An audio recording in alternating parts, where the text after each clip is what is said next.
is the Situation Room, the only way to start your day. The memo does not get to your office. It goes to and the I don't PS. know that it exists. And you have no knowledge of its existence. Yeah. But then the PS takes some action. And I don't know that she has taken. And you have not heard of it. Yes. Okay. So what I action only was see this? it in newspapers. I only see newspapers extending the tender. And how do I learn about it? I learn about it from Treasury asking, why are you extending tender? Because they know I'm the technical advisor. And Global Fund asking, why? What is this? That I have no idea of. Then I learned that, there was a communication from the ministry that there were some missing specifications as advertised by KEMSA. Right. Then the tender is extended. Was it 14 days, I guess? Then within that period, we have engagements with Treasury, Global Fund, and I write another memo. We write another memo asking the PS to affirm the specifications as advertised by KEMSA, and we forward that. I have not seen the action, whether it was acted on or not. That last memo that we did, but we did and forwarded to the PS. So. And it's a prerogative of the PS to act. Just like anything coming from my juniors, I have prerogative to make a decision how to act on it. Neutral, no decision. Reject, accept, review. You can do all sorts of things. Sometimes call someone for discussion and all that. So I did not get any feedback on it. So tender is closed. Then evaluations, and I think around the same time I also nominate on advice from the program technical officers to participate in the tender evaluation because the ministry is the technical part, so we have to give people who understand. We give someone who understands HPTs. We give someone who understands entomology, disease, and all those things. So people who have and a background in the sector. So we give those ones, and the PS forwards. The same, of course, adds other persons. Adds for opening, adds an administrator, and for evaluations, add a finance officer, chief finance officer. So that is the prerogative of the PS. Right. Because I propose the names, she or she can take in all of them, or remove all of them and nominate new people. That's the job of the PS. That's the job of the PS. So, and evaluation is done. Evaluation is complete. Pre-award review, because usually all Global Fund procurements have to go through pre-award review. After you do the procurement, documents are sent to Global Fund for them to review and see. And this is a risk management step, so that rather than come at the end and say the procurement of these nets was improper, and therefore the country has to. Because if there is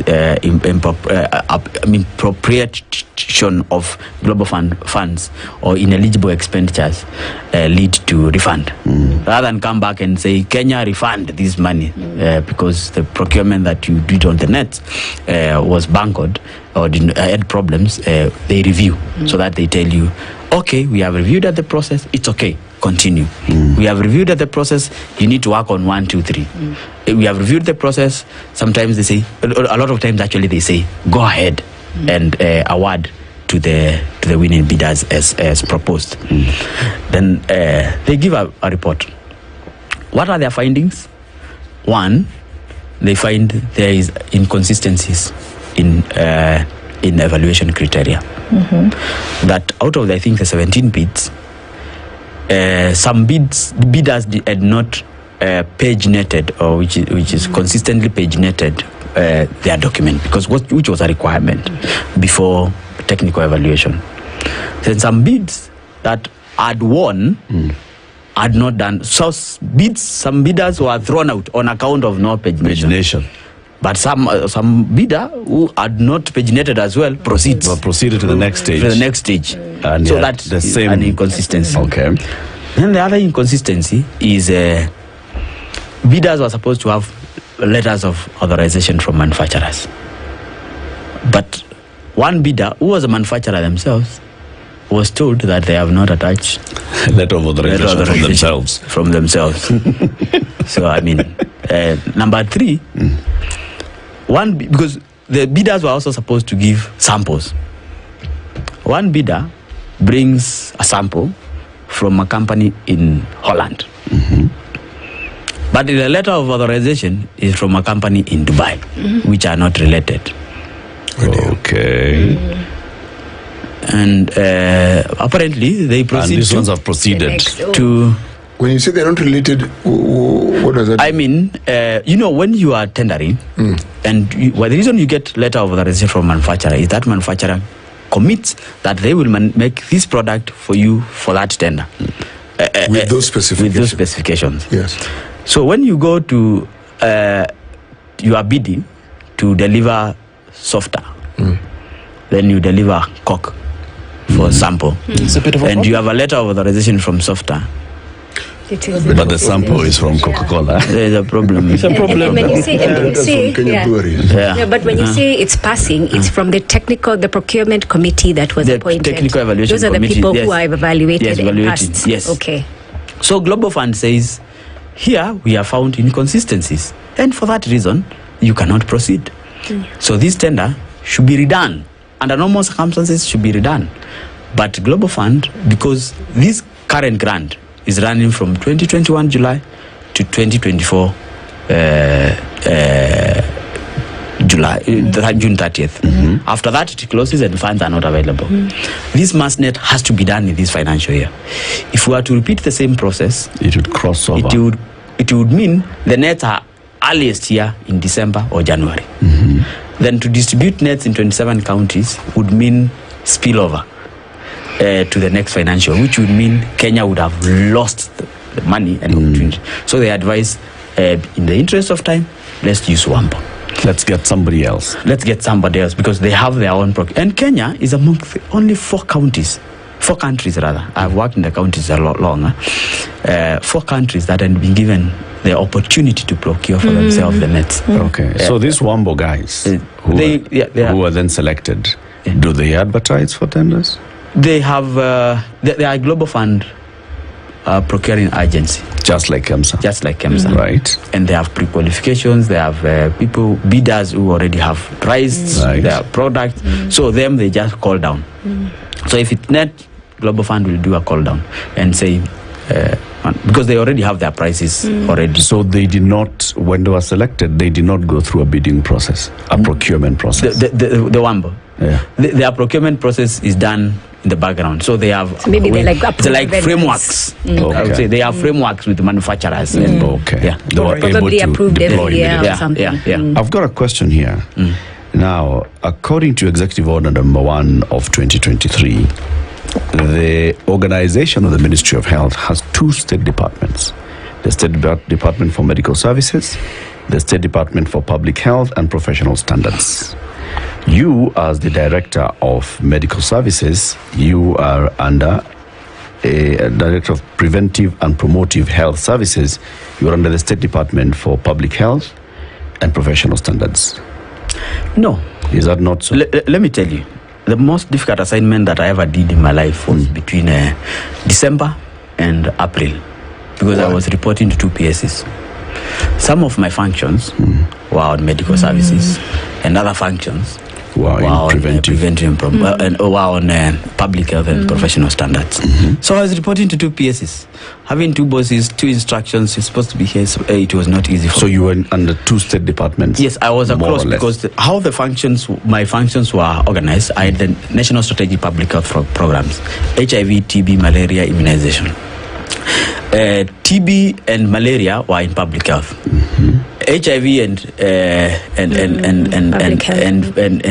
immunization were in medical services. Medical services. Reproductive health not what we used to call family health department, had maternal, childhood, reproductive health, neonatal, adolescent, all those were in medical services. But there was nutrition also, which was also in public health. I also had another department of NCD, which I think NCD was purely under medical services, except some tussle on the tobacco control, which was crossing over the other side. Then I also had a community department of primary healthcare services, which had community health services on one side and primary healthcare on the other side. So in this particular matter then of Global Fund, at the initial stages when you were working on the work plan and the development plan and forwarding them to the PS so that the PS... That time was one PS, was before... It was before this organization. Two state departments. At the stage when the head of malaria control is coming to you and you advise him to send you... Malaria is under public health and... So which PS acted on...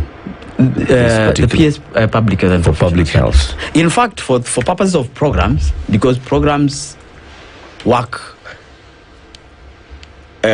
with the line PS. For malaria was public health. Even though KEMSA as an organization is under medical services. For purposes of this, the PS medical services was not in the picture because KEMSA is doing agency work. It's doing agency work. It's not doing policy or professional work. It's doing agency work. Agency work falls under public health. Public health. Yes. So the PS was all right in taking the action. Yes. Assuming that it had followed the chain. Yes. Basically forwarding this to the KEMSA boss was under the PS's purview then. Yes. Even advising who the members of the technical evaluation committee would be forwarded from the ministry. Still okay. It's still okay for the PS then to do that. Yes.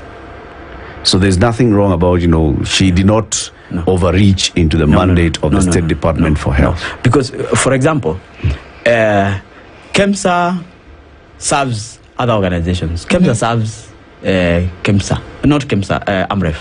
KEMSA serves Red Cross. KEMSA serves National Treasury. KEMSA serves KNH. KEMSA serves many other. So KEMSA is doing agency work.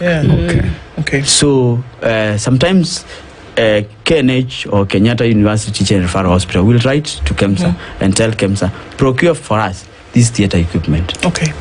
In your understanding, Dr. why then would this committee that you sat before last week place the blame of the loss of this tender squarely at your feet? Did they? Yes, they did. I thought there was a quote in the paper, and they said that you are the reason why Kenya then has lost this tender. I thought what they were asking were questions. They haven't done a report yet. They were asking questions. Okay, so why would they ask that? Why would they not blame you then for the loss of this tender? Because they want to get it to understand with clarity. Just like you're asking me questions here. You would not understand. If you don't ask the questions, you would not have an in-depth understanding of the issues. So I feel and I appreciate both the National Assembly and the Parliamentary Committee because this gives an opportunity for Kenyans to know the truth. Sure. And you see, and even here, and I'm not trying to play innocent or to justify innocence on anyone. I'm just stating facts as they are. So that now, after I share the information that I have, it's upon the committee to look at the information that they have gotten from me, the evidences that I've supplied them, and make a decision. The fact is, the committees are doing their work, and that is what oversight is all about. And there's a difference, by the way, between committee work. Because last week, I think we sat on the committee for about 3 hours.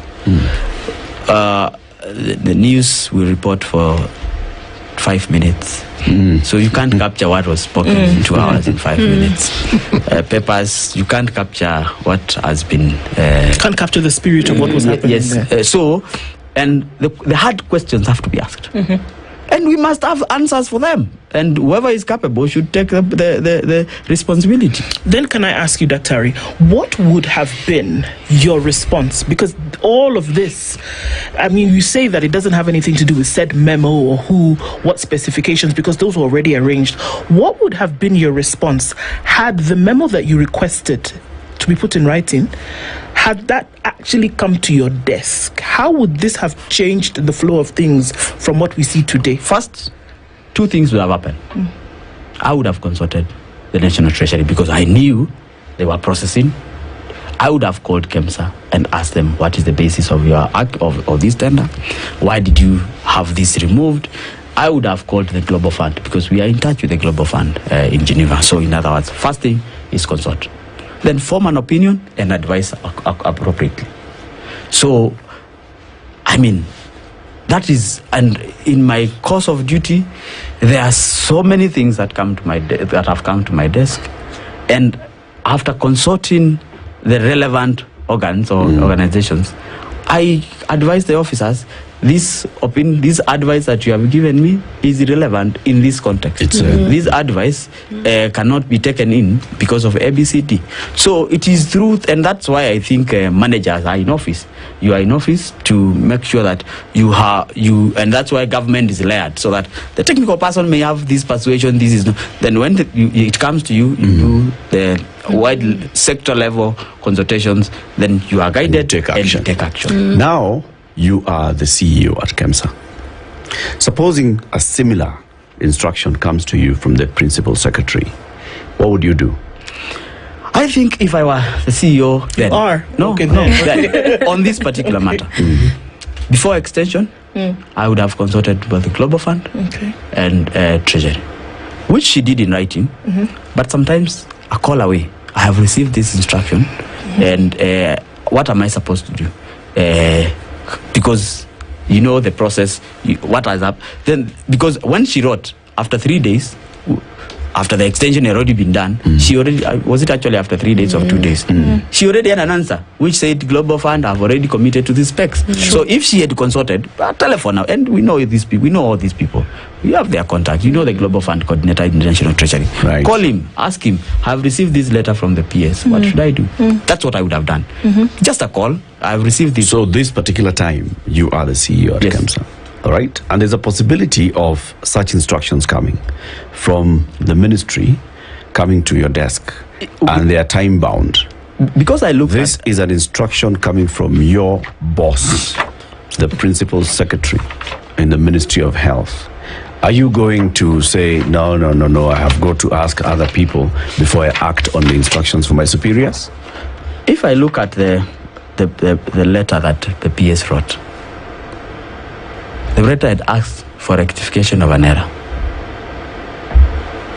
So two things. Is there an error? That's the first thing. Before you act, you have to establish whether there is an error. Right. So if that's the first thing that you need to do, I would establish, is there an error? If there is no error, I write to the PS and tell and inform her that I have reviewed, consulted, and I have found that it is not an error. It was deliberate and designed to be advertised that way. So there is nothing missing as per our advert. Finished. Okay. The other question that we asked your board chairman, who was here 3 weeks ago, was it 2 weeks ago? So you are not an appointee of the board as Dr. Andrew Mulwa. Do you report to the board? I report to the board. Or do you report to your appointing authority who's not the board? Let me tell you, government is a funny animal. I am an employee of the board from the 17th rather, of May. Is that a transfer of services? Can you go back to the ministry? If my tenure is done, but for the time being, I have an appointment from the board. And so who pays your salary? KEMSA. Okay, so if I applied for a job at KEMSA... Who signed your appointment letter? Chair of the board. But you were appointed on the same day? No. You know, that is... my appointment had to be regularized by the board. because there is the strict. KEMSA is a semi-autonomous government agency. My name was proposed, publicly announced. But the board had to sit down and make the decision over it, deliberate, and give me minutes, then give me an appointment letter. So I am acting on appointment of the board. Maybe the proposition, who proposed my name, is a question, but that's how government works. That there is a bureaucracy, sometimes looks straightforward, but is not as straightforward. Can I ask a follow-up question that is bothering me, but I just need to understand. If the challenge around the procurement was the evaluation, and the evaluation was done by these people who are selected, but you selected these people, so how does that play into your responsibility, because these people who misevaluated are the people you proposed? I mean, people take responsibility for their own actions. I did not party to the. I did not even know when they did the evaluation, where they were seated, who they were with. And they are technical people. So that one, they take individual responsibility on that, because being nominated, I am the CEO for KEMSA. When I do something wrong, I take personal responsibility. So it is, and I'm not saying they did something wrong. Whatever they did, they have to take personal responsibility. It doesn't matter, because I would have nominated any other person. I nominated them on the strength of their technical capacity. You knew them from before? They've done this work before? I nominated them on account of their technical capacity. A procurement person, an entomologist, and an HPT specialist.